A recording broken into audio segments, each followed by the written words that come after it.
భారతదేశం ఒక దేశం కాదు, ఇదొక అనుభవం. అంతులేని వైరుధ్యాల సమాహారం.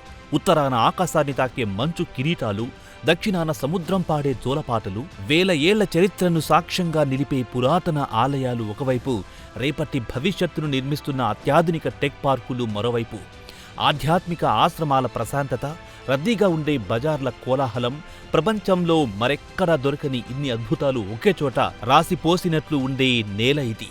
ప్రకృతి, చరిత్ర, సంస్కృతి ఇలా ఏ కోణంలో చూసినా భారత్ ఒక పర్యాటక స్వర్గం. కానీ ఈ అందమైన చిత్రపటం వెనుక ఓ చేదు నిజం దాగి ఉంది. ఒక దిగ్భ్రాంతికరమైన వైఫల్యం మన కళ్ల ముందే కదలాడుతోంది. ఆగస్టు 2025లో ప్రపంచం పర్యాటక రంగంలో కొత్త పుంతలు తొక్కుతున్న సమయం. కానీ 140 కోట్ల జనాభా, 33 లక్షల చదరపు కిలోమీటర్ల విస్తీర్ణం ఉన్న ఈ మహా అద్భుత దేశం ఆకర్షించిన విదేశీ పర్యాటకుల సంఖ్య ఎంత? కేవలం 5.6 మిలియన్లు. అవును, మీరు విన్నది నిజమే. 56 లక్షల మంది మాత్రమే.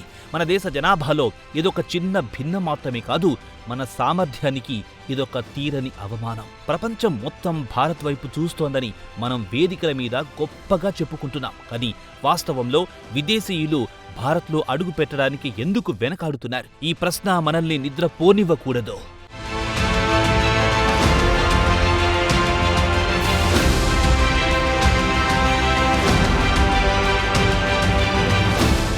పోలిక చేదుగా ఉండొచ్చు, కానీ అవసరం. మన దేశ రాజధాని ఢిల్లీ జనాభా కంటే తక్కువ జనాభా ఉన్న చిన్న నగర రాజ్యం సింగపూర్. విస్తీర్ణంలో మన దేశంలో చిన్న జిల్లా అంతా కూడా ఉండదు. కానీ ఆగస్టు 2025 నాటికి సింగపూర్ ఆకర్షించిన పర్యాటకుల సంఖ్య 11.6 మిలియన్లు. అంటే మనకంటే రెట్టింపు. ఒక చిన్న ద్వీపదేశం చేయగలిగిన మ్యాజిక్ను ఒక ఉపఖండం ఎందుకు చేయలేకపోతోంది?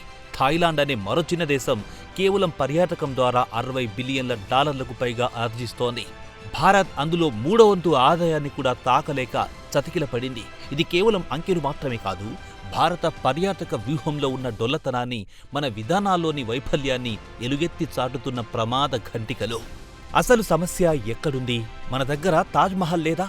అజంతా, ఎల్లోరా గుహల్లేవా? అన్నీ ఉన్నాయి. కానీ పర్యాటకమంటే కేవలం రాతి కట్టడాలను చూపించడం కాదు. పర్యాటకం అనేది ఒక అనుభూతి. ఇంటి నుండి బయలుదేరి తిరిగి వెళ్లే వరకు పర్యాటకుడికి దక్కే ఓ సమగ్రమైన అనుభవం. పర్యాటకులకు సురక్షితమైన, సౌకర్యవంతమైన, ఎప్పటికీ గుర్తుండిపోయే జ్ఞాపకాలను అందించే పర్యాటక ఎకోసిస్టమ్ మన దగ్గర లోపించింది. దీనిని మనం ప్రధానంగా 3 అంశాలుగా విడదీసి చూడొచ్చు. ఒకటి ఇమేజ్, రెండోది ఇన్ఫ్రాస్ట్రక్చర్, మూడోది ఇండియా ఇట్ సెల్ఫ్. మొదటిది అత్యంత కీలకమైన ఇమేజ్. దశాబ్దాలుగా ఇన్క్రెడిబుల్ ఇండియా అని మనమెంత గొప్పగా ప్రచారం చేసుకున్నా పాశ్చాత్య దేశాల్లో మన దేశంపై ఉన్న ముద్ర వేరు.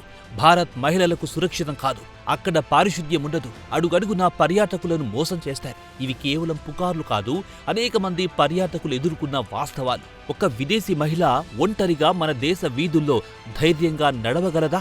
ఈ ప్రశ్నకు మనం అవును అని గుండె మీద చేయి వేసుకుని చెప్పలేనంత వరకు మనం ఎన్ని కోట్లు ఖర్చు పెట్టి ప్రచారం చేసినా ఫలితముండదు. సింగపూర్, థాయిలాండ్ దేశాలు తమను తాము సురక్షితమైన గమ్యస్థానాలుగా మార్కెటింగ్ చేసుకోవడంలో విజయం సాధించాయి.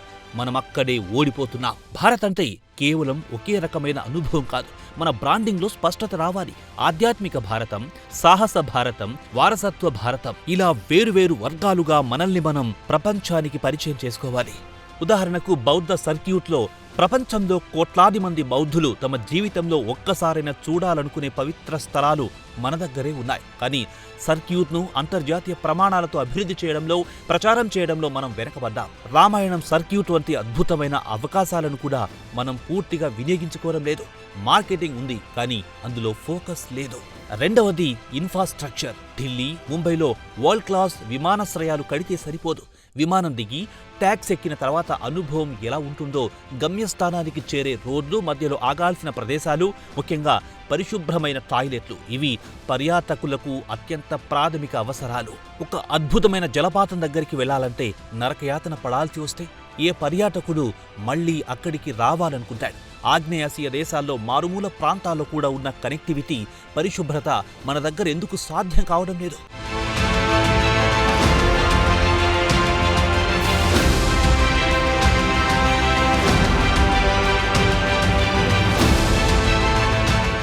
దీనికి తోడు భారత్ ఒక ఖరీదైన పర్యాటక కేంద్రంగా మారుతోంది. మన దగ్గర విలాసవంతమైన ప్రయాణం సామాన్యుడికి అందని ద్రాక్ష.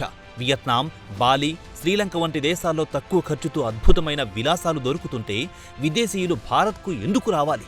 మన పన్నుల విధానం, అధిక విమాన టికెట్టు ధరలు మనల్ని పోటీ నుండి తప్పిస్తున్నాయి. మనం వాల్యూ ఫర్ మనీ డెస్టినేషన్ కాదని పర్యాటకులు భావిస్తున్నారు. ఇక మూడవది అత్యంత సంక్లిష్టమైన సమస్య, ఇండియా ఇట్సెల్ఫ్. మన దేశంలోని విపరీతమైన రద్దీ, చెవులు చిల్లుపడేలా శబ్ద కాలుష్యం, పర్యాటక స్నేహపూర్వకత లేని కొందరి ప్రవర్తన. కొత్తగా వచ్చే పర్యాటకుడికి ఇదొక కల్చరల్ షాక్. అతిథి దేవోభవ అనేది మన నినాదం, కానీ క్షేత్రస్థాయిలో అది ఎంతవరకు అమలవుతోంది?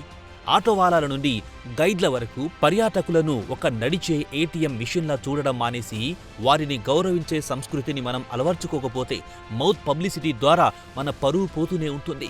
ఆతిథ్య రంగంలో శిక్షణ పొందినా మర్యాదగా ప్రవర్తించే సిబ్బంది కొరత మనకు స్పష్టంగా కనిపిస్తోంది. అంతేకాదు, మన ఇమిగ్రేషన్ వ్యవస్థ కూడా పర్యాటకులను భయపెట్టేలా మారుతోంది. విమానాశ్రయంలో అడుగుపెట్టిన మొదటి క్షణమే వారికి చేదు అనుభవం ఎదురైతే ఆ యాత్ర మొత్తం అలాగే అనిపిస్తుంది. ఇమిగ్రేషన్ అధికారుల మోములో చిరునవ్వు లోపించడం, అనవసరమైన ప్రశ్నలతో ఇబ్బంది పెట్టడం వాస్తవాలే. గతంలో భారత్ను విమర్శించారనో, నిరసనల్లో పాల్గొన్నారనో విదేశీయులను విమానాశ్రయాల నుండి వెనక్కి పంపడం వంటి చర్యలు ప్రజాస్వామ్య దేశంగా మనకున్న ప్రతిష్టను అంతర్జాతీయ వేదికపై దెబ్బతీస్తున్నాయి. మనకు కావాల్సింది భద్రత పేరుతో భయపెట్టే వ్యవస్థ కాదు, భద్రతతో పాటు సాదరంగా ఆహ్వానించే వ్యవస్థ.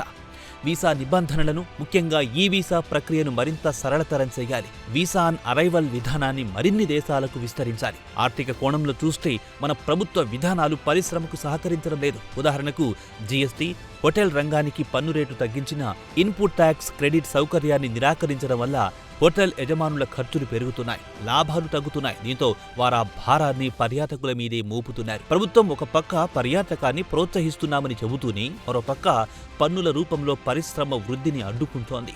ఈ ద్వంద్వ వైఖరి మారాలి. పర్యాటక రంగానికి పరిశ్రమ హోదా కల్పించాలి. అప్పుడే పెట్టుబడులొస్తాయి, పోటీ తట్టుకునే శక్తి వస్తుంది.